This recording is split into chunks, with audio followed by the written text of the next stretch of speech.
দেশের কয়েকটি অঞ্চলে দুপুরের মধ্যে ৬০ কিলোমিটার বেগে ঝড়ো হাওয়া বয়ে যেতে পারে বলে জানিয়েছে আবহাওয়া অফিস। একই সঙ্গে বৃষ্টি বা বজ্রসহ বৃষ্টির সম্ভাবনাও রয়েছে। এছাড়া দেশের কোনো কোনো অঞ্চলে ভারী বৃষ্টির সম্ভাবনা রয়েছে।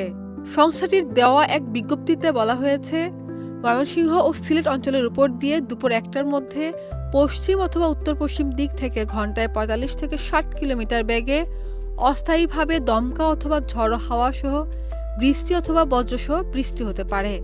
এসব এলাকার নদীবন্দরসমূহকে ১ নম্বর সতর্ক সংকেত দেখাতে বলা হয়েছে। আবহাওয়া অফিসের দেওয়া আরেক পূর্বাভাসে বলা হয়েছে, ১৫ মে সন্ধ্যা ৬টার মধ্যে রংপুর, ময়মনসিংহ ও সিলেট বিভাগের অনেক জায়গায় এবং রাজশাহী, ঢাকা, খুলনা, বরিশাল ও চট্টগ্রাম বিভাগের ২-১ জায়গায় বজ্রবৃষ্টি হতে পারে। এছাড়া রংপুর, ময়মনসিংহ ও সিলেট বিভাগের কোথাও কোথাও মাঝারি ধরনের ভারী থেকে অতি ভারী বর্ষণ হতে পারে। সারা দেশে দিনের তাপমাত্রা প্রায় অপরিবর্তিত থাকতে পারে। খাদিজা নিপা, দেশ রূপান্তর।